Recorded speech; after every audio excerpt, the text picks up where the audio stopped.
का मित्र कौन था? कर्ण।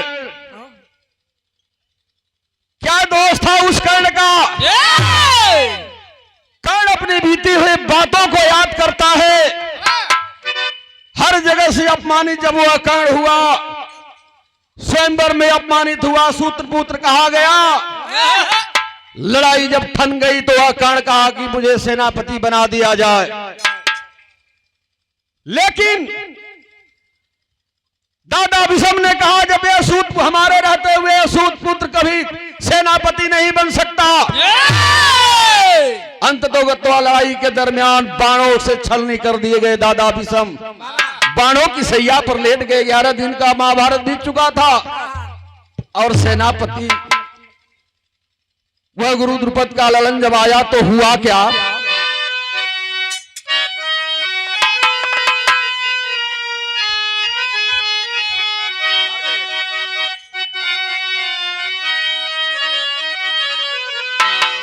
एक लाइन कव्वाली का टुकड़ा हो।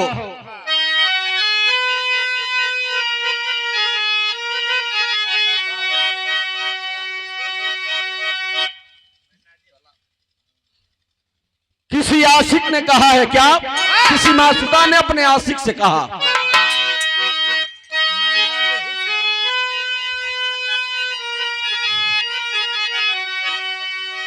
कि मैं नाज़े हुस्न हूं, तू मेरा एहतराम करो। जवानी नाम है मेरा, सलाम करो। जवानी नाम है मेरा, मुझे सलाम करो। जवानी नाम है मेरा, जवानी नाम है मेरा, मुझे सलाम करो। ताकि मैं नाज़े हुस्न हूं, तू मेरा एहतराम करो। जवानी नाम है मेरा, मुझे सलाम करो। क्या कहा कि तुझे सलाम,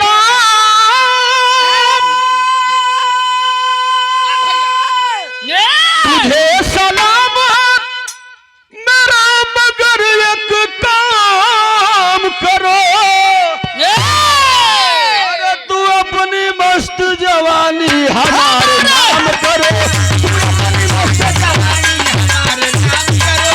तू अपनी मस्त जवानी, तू अपनी मस्त जवानी हमारे नाम करो। जवानी नाम है मेरा, तुम मुझे सलाम करो। जवाब दिया तो, लेकिन भाव बड़ा सुंदर और लिखल गल वीरन के बदे का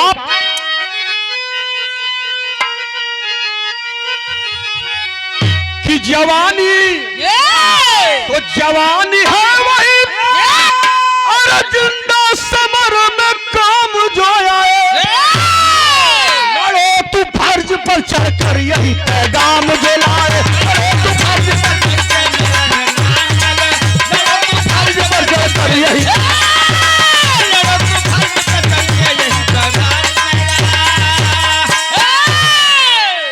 जवानी है वही जिंदा समर में काम जो आए। लड़ो तू फर्ज के पर चढ़कर सर में काम जो आए। मर्द आदमी जिंदगी में एक बार मरेला, अब मऊगा तो 1000 बेर पैदा होलन, 1000 बेर मरेलन। लेकिन जब कर्ण सेनापति बन गया, लड़ाई के मैदान में हाहाकार मचा दिया, बाणों की वर्षा करने लगा। भगवान द्वारकाधीश का आसन हिलने लगा। आज या तो पांडव रहेंगे या तो हम रहेंगे। लड़ाई के मैदान में कर्ण चल दे लस्तबहल का।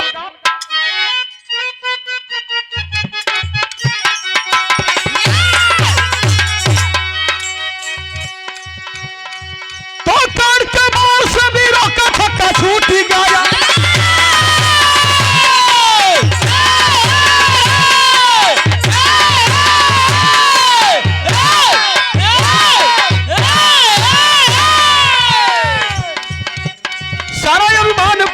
कर्ण में टूट गया।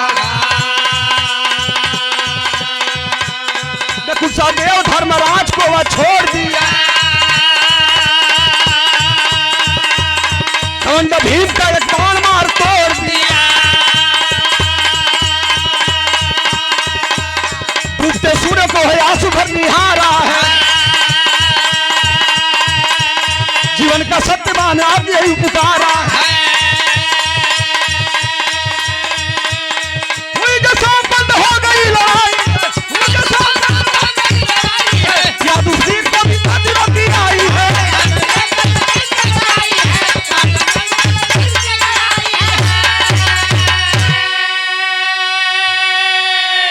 हाहाकार मचा दिया उस लड़ाई के मैदान में, फेंक करके धनुष बाण और भीम को झटक दिया। भीम बहुत दूर चल गई ललकना है। अर्जुन का गोल की भीतर जा लगल, अरे बाप रे बाप। अर्जुन के धनुष बाण के ऊपर जब प्रहार करे लगलन तो अर्जुन की वह गांडी धनुष मारा बाण और वह गांडी धनुष जाकर के उस स्तंभ में जाकर के फंस जाती है। खींचना चाहते हैं, कह रहे हैं जाओ। भीम लग रहा है इधर एकदम नकुल और सहदेव, कहा कि जाओ तुमको मैं दान दे रहा हूं, छोड़ रहा हूं, जाओ जाओ, हमें तो सिर्फ अर्जुन से मतलब है। हाहाकार मच गया, भगवान द्वारकाधीश किस कन्हैया सोचे लगलन, अरे ये तो लग रहा है कि आज एक भी पांडव बचने वाले नहीं है। यह सभी पांडवों को मार देगा। कर्ण गुस्से में है, आवेश में है। अब वही कुछ देर बकिया और सूर्यास्त फैला से तोले भगवान तकलन है। द्वारकाधीश मुरली मनोहर किस कन्हैया अंधेरा हो गए, और जब अंधेरा हो गया तो लड़ाई बंद हो गई। ये बाबू लड़ाई बंद हो गई, नियम के साथ वो लड़ाई चलत रहल। 100 रुपए का पुरस्कार इस वीर भाव। शाम का वक्त है, सूर्यास्त हो गया। कर्ण अपने शिविर से बाहर निकला और देख रहा है, सोच रहा है, चारों तरफ ताक रहा है। कलश की क्या भगवान, क्या मेरा दोस्त था, क्या कसूर था। हमने जहां भी गया सोच रहा है वह कर्ण, मैंने क्या खता किया था, क्या गुनाह किया था। पिछला दिन उसको याद आ रहा है कर्ण को। मैं अपने गुरु के पास गया था, अपने गुरु परशुराम की मैं सेवा कर रहा था, और उस सेवा के दौरान एक ऐसा कीड़ा आया कि आकर के मेरे जंघे में काट रहा था। सारी दृश्य सामने आ रही है, और जब सामने आओ तो याद करत बा, कौन दिन के वो याद करत हो। यहाँ एक लाइन तरज लग गई।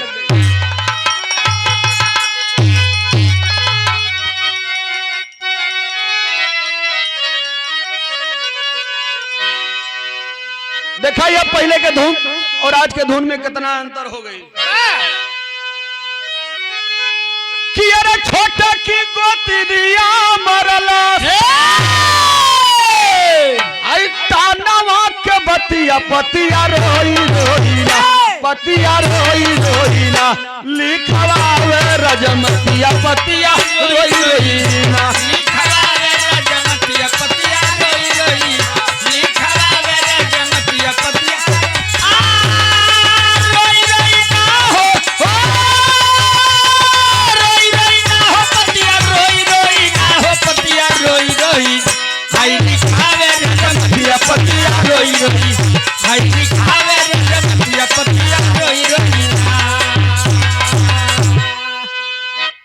तरज रहल कि कर्ण सोच रहा है और याद कर रहा है, अपने पिछले दिन को याद कर रहा है कि हमने क्या खता थी, क्या कसूर था।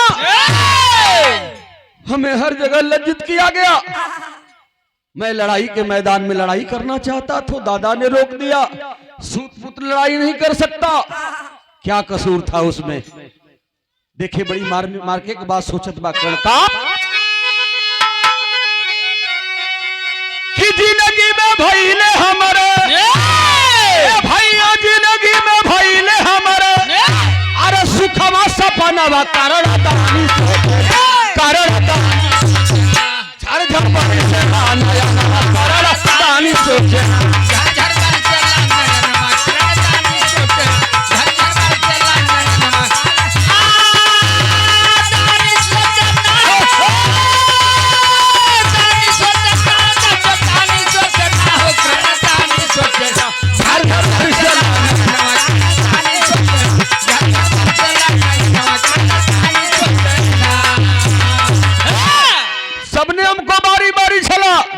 यहाँ तक कि मेरी माँ ने भी मुझे छला। क्या कसूर है सोच रहा है तो पहली याद आओ थो का आओ थो?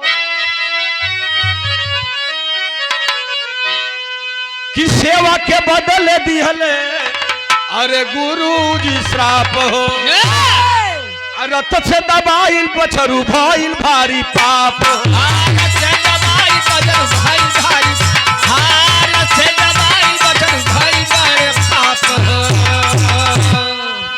तो दिहल शराप मुनि, अरे दिहल शराप मुनि राई तेवन छनवन मरलस द्रौपदी में हरवा तनवा।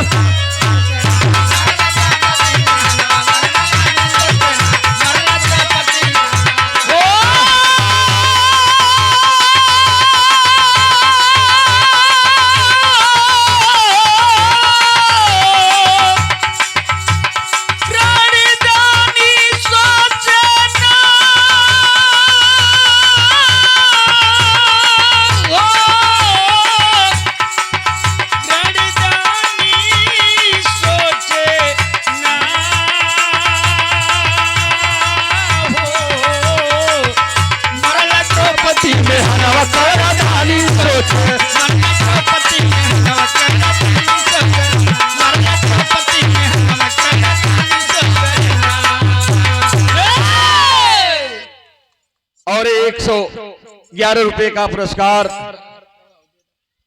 कुमार दादा के बड़े सुपुत्र राम किशोर यादव, ये आपकी ओर से भैया के बहुत बहुत प्रणाम। मालिक स्वर्ग में ऊंचा स्थान दे। सब भाई के नमस्ते प्रणाम बा, आशीर्वाद का कामना हो। सोच रहा है वह कर्ण, पहली बार जब मैं गुरु के पास गया तो वह कीड़ा काट रहा था, मैं अपने गुरु की सेवा कर रहा था। और जब वो कीड़ा आए ले बाबू यही जांग में काटत काटत असहनीय पीड़ा होके लगल। बर्दाश्त करता रहा वो कर्ण। सोचलस कर्ण की अगर शरीर के हिलावत है तो गुरु जी का हमरे नींद टूट जाई, हमारा गुरु का नींद भंग हो जाई। अंतिम बर्दाश्त के बाहर हो गया और कीड़ा इतना काट दिया का खून की धारा चलने लगी। और वह खून का स्पर्श जब उसके गुरु से हुआ तो अवाक होकर के बैठ गए। देख रहे हैं कि कर्ण के जंगे से खून का धारा चल रहा है। आवेश में आ गए रे कर्ण, तू तो कोई ब्राह्मण नहीं हो सकता, तूने मेरे साथ छल कर दिया। ब्राह्मण का भेष बना करके मुझसे जो शिक्षा ले लिया, तो जाओ कर्ण जाओ, मैं तुझे श्राप देता हूं। जिस दिन इस विद्या की काम आएगी, इस विद्या को याद करोगे या विद्या तुम्हारे काम नहीं आएगी। पहली घटना घटल, दूसरी घटना घटल कि जब कर्ण चल रहा था रथ से संजोग से वो गाय का बछड़ा पड़ल, बछड़ा जब दबा गए, कर्ण उस बछड़े को गोद में लिया। तब तक ऋषि जी आए और उस कर्ण को श्राप दे दिए कि रे कर्ण, जिस रथ के पहिया से तूने मेरे बछड़े को मार दिया, जाओ एक दिन लड़ाई के मैदान में तेरे रथ का या पहिया भी धस जाएगा। तीसरा श्राप सोच रहा है कि क्या, मैं जब स्वयंवर में गया तो वह द्रौपदी ने सूत पुत्र कह करके कहा कि अगर यह बाण से भेद भी देगा मछली के आंख में तो मैं इस सूत पुत्र से शादी नहीं करने वाली हूँ। आंखों में आंसू है, रो रहा है जैसे वो हाथी के पैर के बांध दे जले बाबू, वो हाथी का करी छटपटा के रह जाई। चौथी घटना सोचे था का,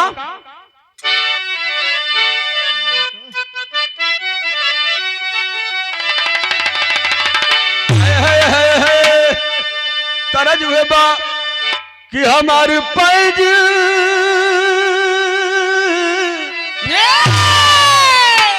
हमारे पैज बुरा जहिया जरादा,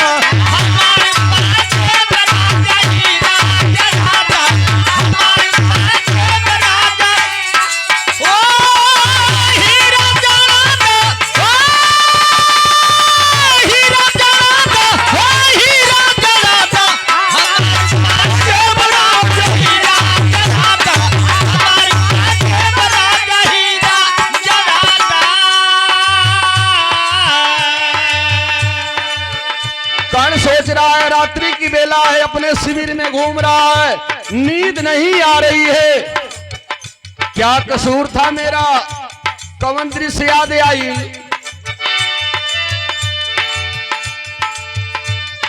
बेधेल छतिया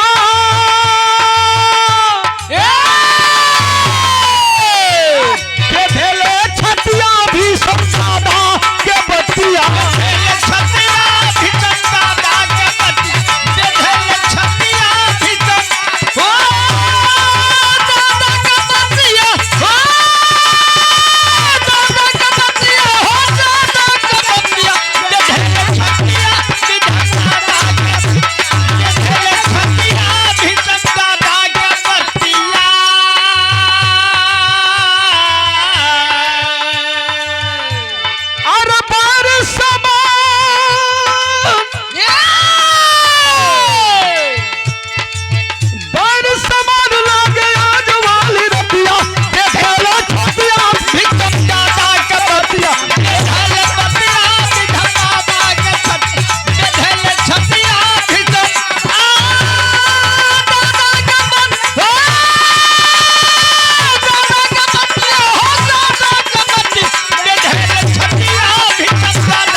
भीषम दादा के बतिया।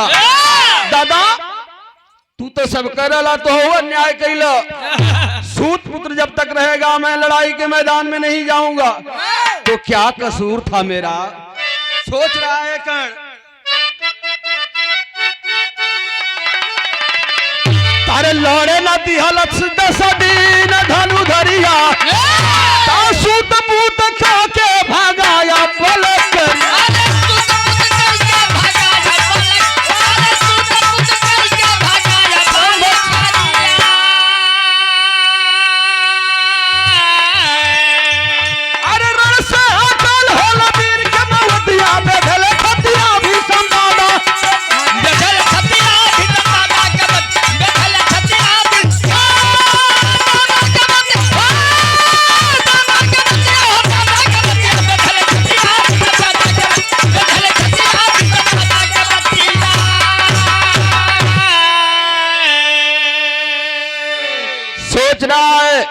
यहाँ तक कि मेरी माँ ने जो मुझे सुरक्षा कवच मिली थी उसको भी मांग लेती है।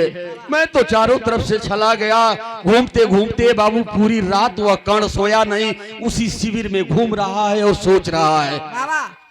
पूरी दास्तान कोई जब याद कर रहा है, धीरे धीरे घड़ी जो बा सवेर किलल भोर होके लगल तो वह कर्ण शिविर से निकला और चल देता है स्नान करने के लिए, जल देने के लिए। तब विदेशिया में भाव लगल,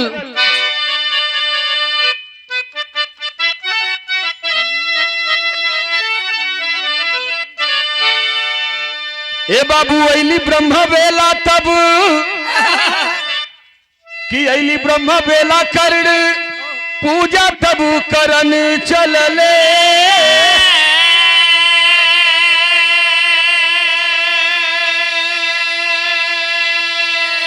इष्ट देव ऊपर ध्यान किया बालावना।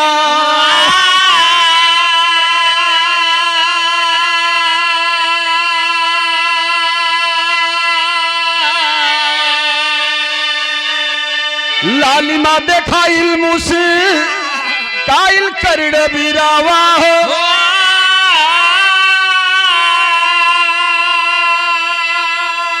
मालूम होला आई गईले बाबूजी सामना।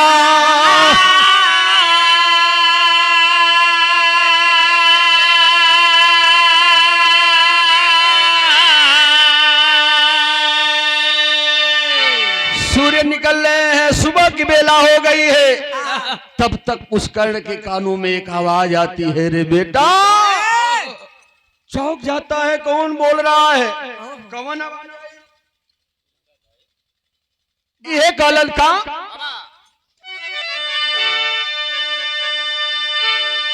कि केहू ना दुलारल बेटा, सब दूत करल बेटा।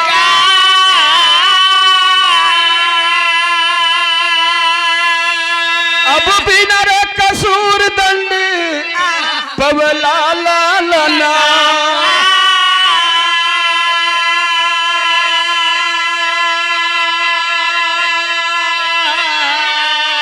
ता युग युग गवाई बीरा अरे ताई तोर बीरा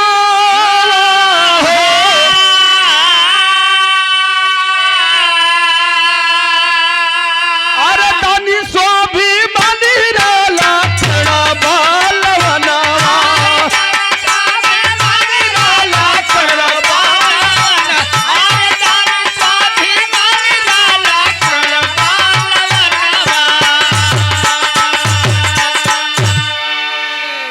यही आवाज आती है रे बेटा मत घबराओ इसमें तेरा कोई कसूर नहीं है तुम्हारी कीर्ति युगों युगों तक गाई जाएगी अब कोई कर्ण पैदा नहीं होगा तेरे जैसा कोई बलवान न हुआ न होगा तेरे साथ तो छल किया गया है बेटा मत घबराओ अपना फर्ज पूरा करो स्नान किया और जल उठा करके सूर्य भगवान को दे रहा है तो प्रणाम करता है तब हई का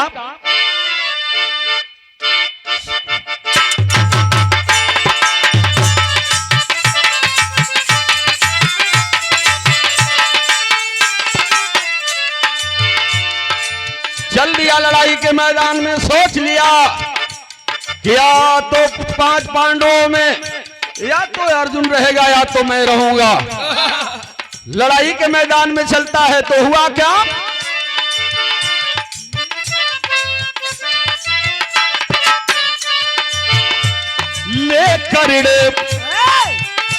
लेकर धनुषिया बाण चला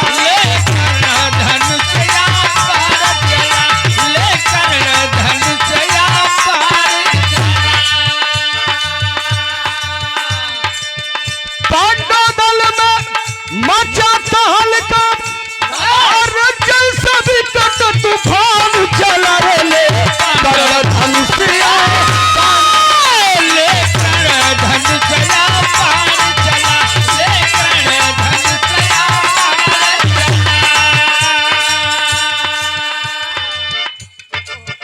बाणों का गर्दिश रण में मचा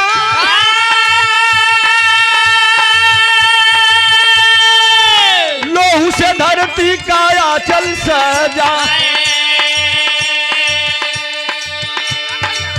दुश्मन की सेना विकल भागी अरे जैसा विकट तूफान चला रे करुणा धनुषया बाण चला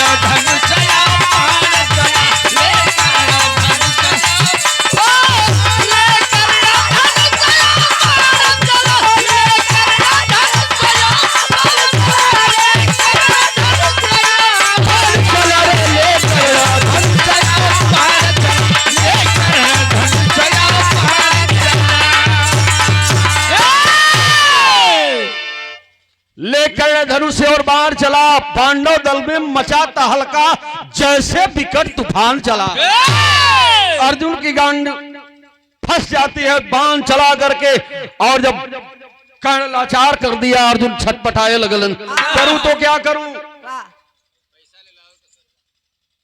कार मचा दिया जब हाकार मचोलस तब हेल का पांडव दल के लोग परेशान हवन अब लगा भगवान श्री कृष्ण को कि अब लग रहा है कि पांडवों में कोई बचेगा नहीं यह तो सबको मार देगा तो हुआ क्या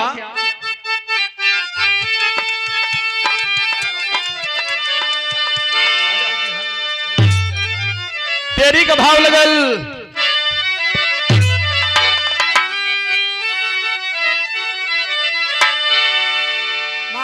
कि लिखनिया कोई के तारे ना करी जल्दी समय सिखा पर बन के सिलब जवनी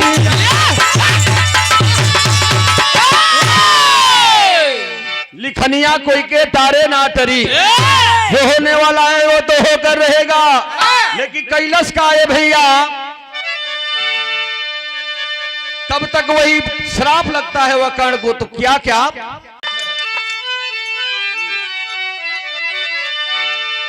कि फंस गई राठवा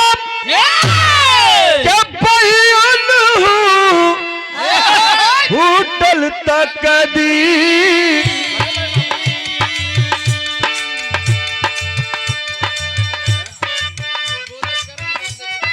कल तक दी अरे बोला करण बला दई अरे बोला करण बला सुनीला जादूवीर बोला करण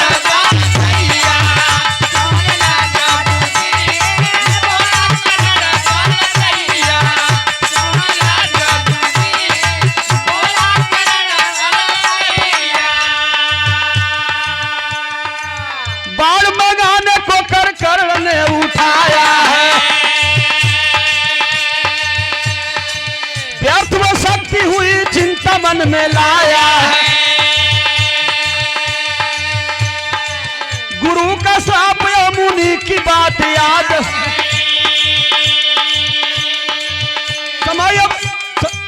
समय अंतिम आया ये व्यर्थ ये फरियाद हुई देखा सूरज क्या हमारी ना बहे अखिया से अरे रुकल समय का पही सूर्या भैले आधी अरे लोहू में रंगल बसना दसल तनवा में थी अरे कैले इशारा कन्हैया मारा अर्जुन वीर मारा अर्जुन वीर कैले इशारा कन्हैया मारा अर्जुन वीर कैले इशारा कन्हैया।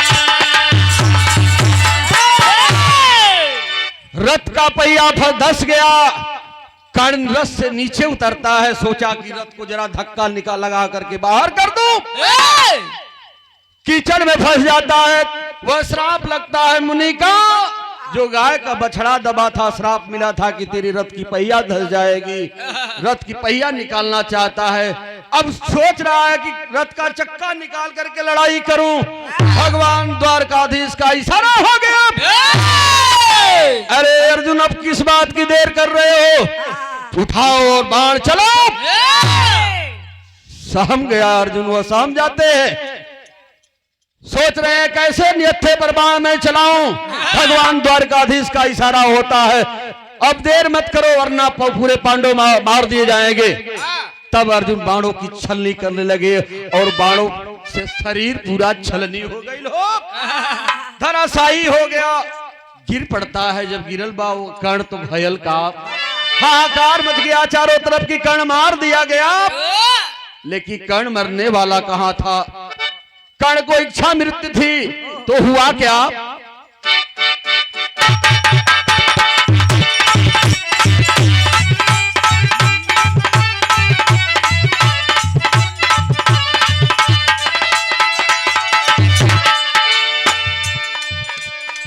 लेटा हुआ है वह कर्ण बाणों की सैया पर ए बाबू चारों तरफ हाहाकार है सारे लोग सोच रहे हैं कर्ण जैसा बलवान मार दिया गया ये खबर जब मतारी कुंती के मिलल हो हमार बेटा कर्ण मार दिया गई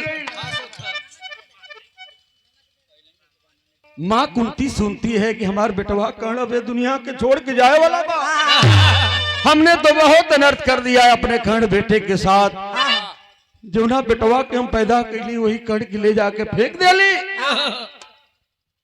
आज वह कर्ण लड़ाई के मैदान में बाणों की सैया पर गिरा है मुझे याद कर रहा होगा एक तरफ लोक लाज है हमारे बेटे पांचों पांडव क्या कहेंगे कैसे मैं चलूं अपने बेटे से जरा मिल लूं आंखों में आंसू है धीरे धीरे रात्रि की जब बेला होने लगी वह कुंती कैलाश का ये भैया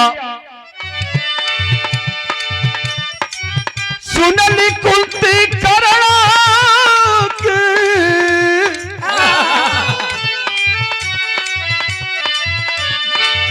सुनली कुंती करण रानवान रोवे आचरानिया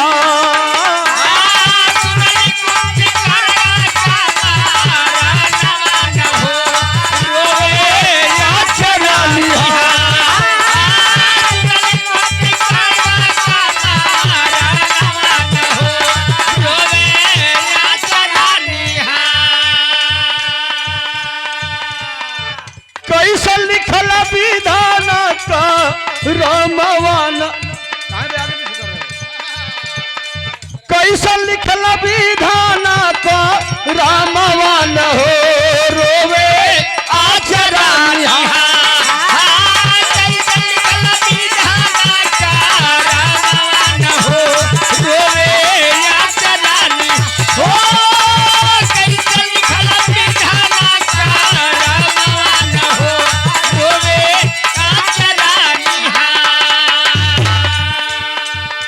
सोच गई कि अब मेरे बेटे की अंतिम चल रही है, क्यों न मैं चल के अपने बेटवा से हम मिल रही है भैया।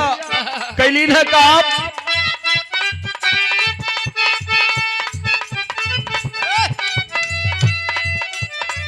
रात याधियारी रहली रात याधियारी रहली कदमा बढ़ावली रात याधियारी रहली कदमा बढ़ावली रात याधियारी रहली कदमा बढ़ावली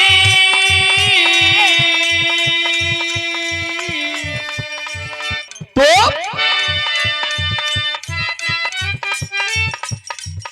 ऐली कुरुक्षेत्र घायल ऐली कुरुक्षेत्र घायल करण के पावली ऐली कुरुक्षेत्र घायल करण के पावली ऐली कुरुक्षेत्र घायल करण के पावली अब तब रोल पर रनवन हो रोवे आचरण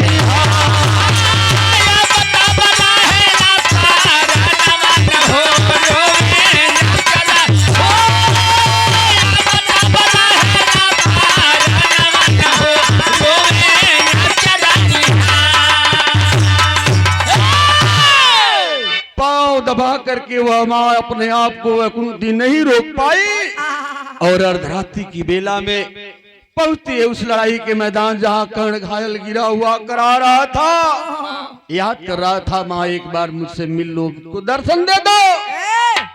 वह माँ जब जाती है कुंती दबे पांव कर्ण की हालत को देखती है, कर्ण का दशा कार लोग देखल से आंख से आंसू चले लगल, रोवे लगल। ले कौना स्थिति में वह कर्ण पड़ल रहल।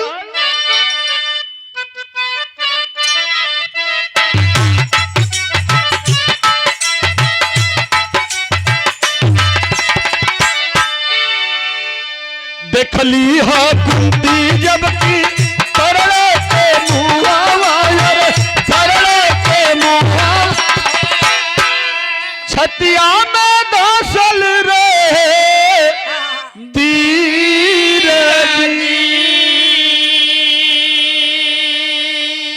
ए बेटा हमके माफ कर दो, हमसे बहुत बड़ी यार गलती हो गई लाल।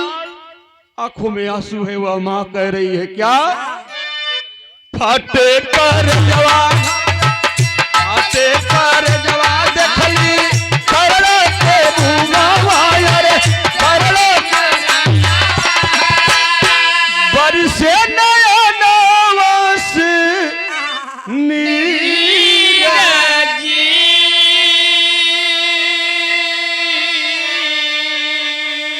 हे माई हे मैं तोहार कोनो दोष ना माई, ये तो मेरे कर्म में था। क्या कहलन हा बोला है आंसू भरली नजरिया रे भरली नजरिया हे हमार तक दीरजी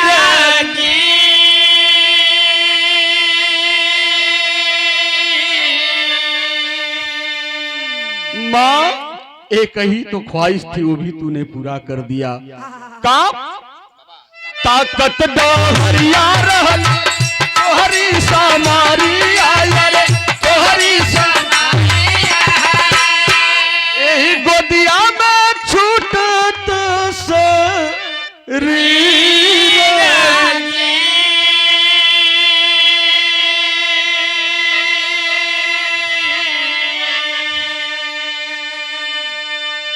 एक ही तो इच्छा थी माँ, अब उस इच्छा को पूरा कर दो। मैं इस संसार जहान को छोड़ करके जाना चाहता हूँ, मैं अपने शरीर को तेरे गोद में त्यागना चाहता हूँ रे माँ।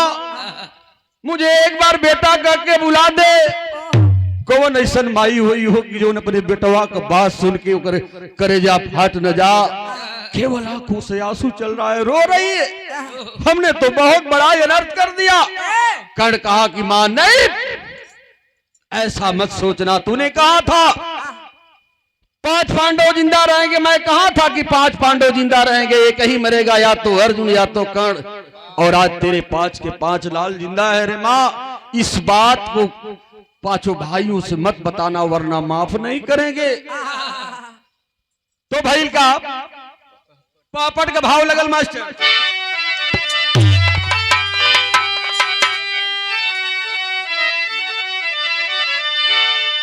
यही कर्ण कहा उस कुंती से कि जन मरिया तू, अरे अर्जुन के मेहनवा हमारी माई हो, ना तो सोच के रही है मोर बीरवा हमारी माई।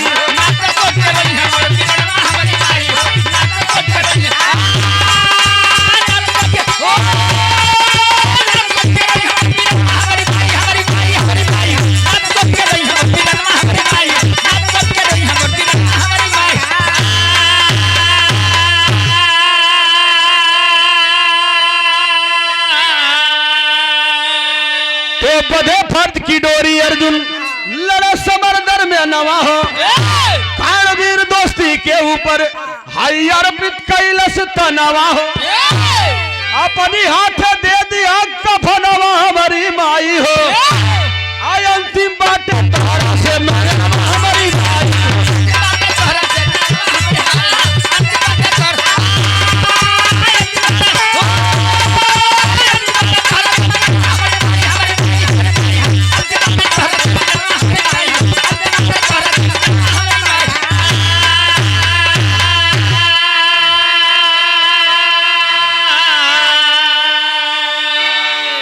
वादा करो मां, वादा करो, तुम अर्जुन को कभी ताना नहीं मारोगी, हत्यारा नहीं बनाओगी।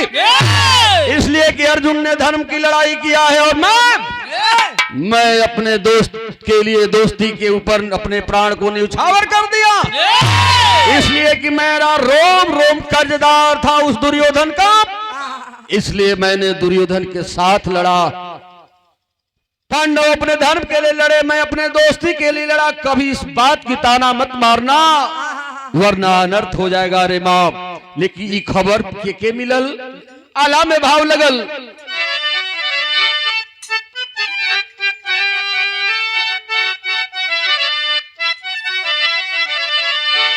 ए भैया एक और राधा रोवे, अरे पाई के खबरिया कावा हेराई गईला रावा।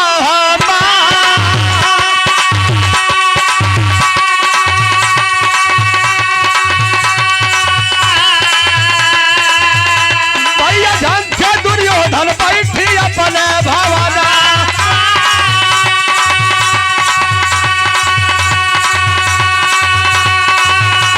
अरे करो बिना सुना लागे सारा सनचा।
तरफ वह धर्म की मां राधा रो रही थी जिसने उस कर्ण को पाला और पोसा था, दूसरे तरफ दुर्योधन रो रहा है। अरे मित्र तू मुझे छोड़ करके चला गया, उतना कष्ट मुझे नहीं हुआ जो कि मेरे सगे भाई मार दिए गए। आज वह पीड़ा हो रही है मुझे जो आज तू इस दुनिया को छोड़ करके जा रहा है। तब खड़ी में भाव लगल जब बतिया के पता चलल।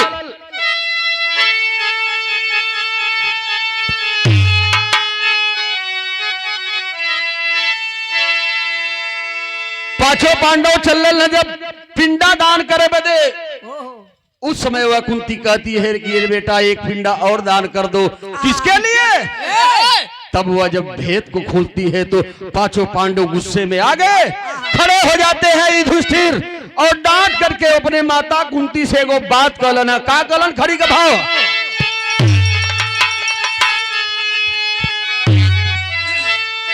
कहे कि हमसे भेदवा छुपावलू जननी, दागिया चरा में अपनी लगौलू जनन।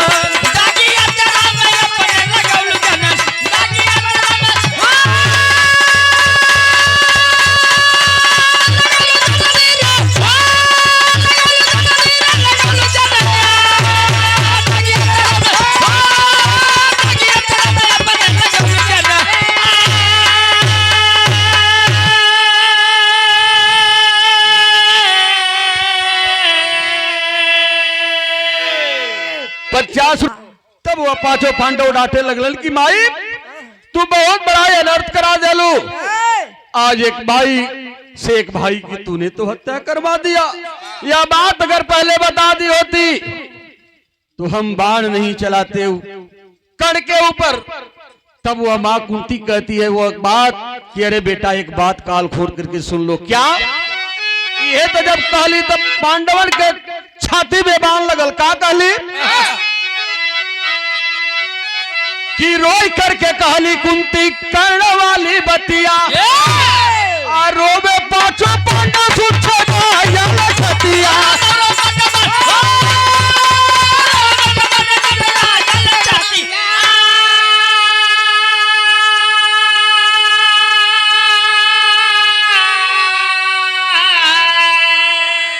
कैसे बजरिया पत्तनवा बनवलू जननी, दागी आचरा में अपनी लगवलू जनानी।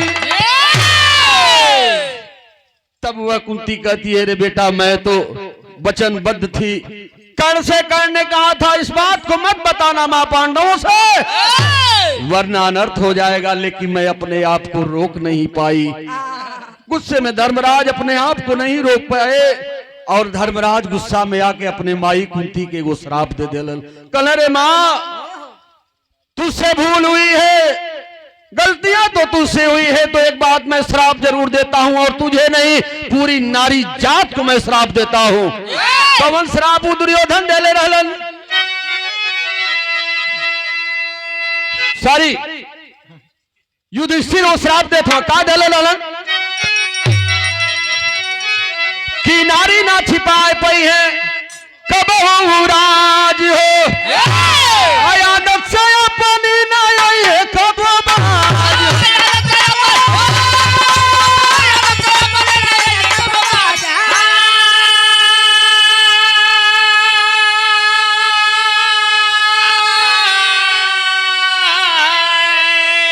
तय अपनी हाथ अपन बगिया जरा वालू जननी,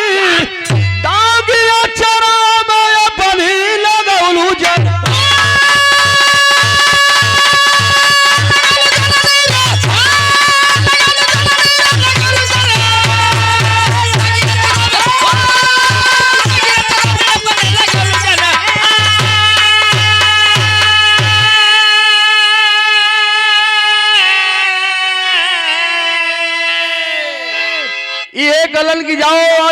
आज से मैं श्राप देता हूं कि कभी अभेद, कभी कोई गलती कोई नारी छुपा नहीं सकती। एक ना एक दिन इसका उजागर हो करके रहेगा। लाख पछताए का करियो जब चिड़िया चुग गई। खेत सारी प्रॉपर्टी सारी जमीन वही रह गई, लेकिन लड़ाई हुआ हक और हिस्सा के लिए और होगा, हमेशा होता रहेगा सदियों तक। अब गाना का हमारा आखिरी बा। अब एक बाद अब विराग के छोड़ा साहब से कुछ नया आप लोग सुनो, चाहे जोन मर्जी आप लोगों के होई, आखिरी लाइन हो।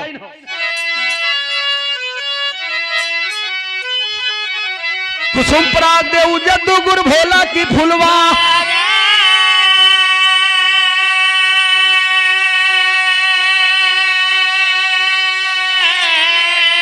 काशी सुरेंद्र के संग में अब गंगा रंग पसार,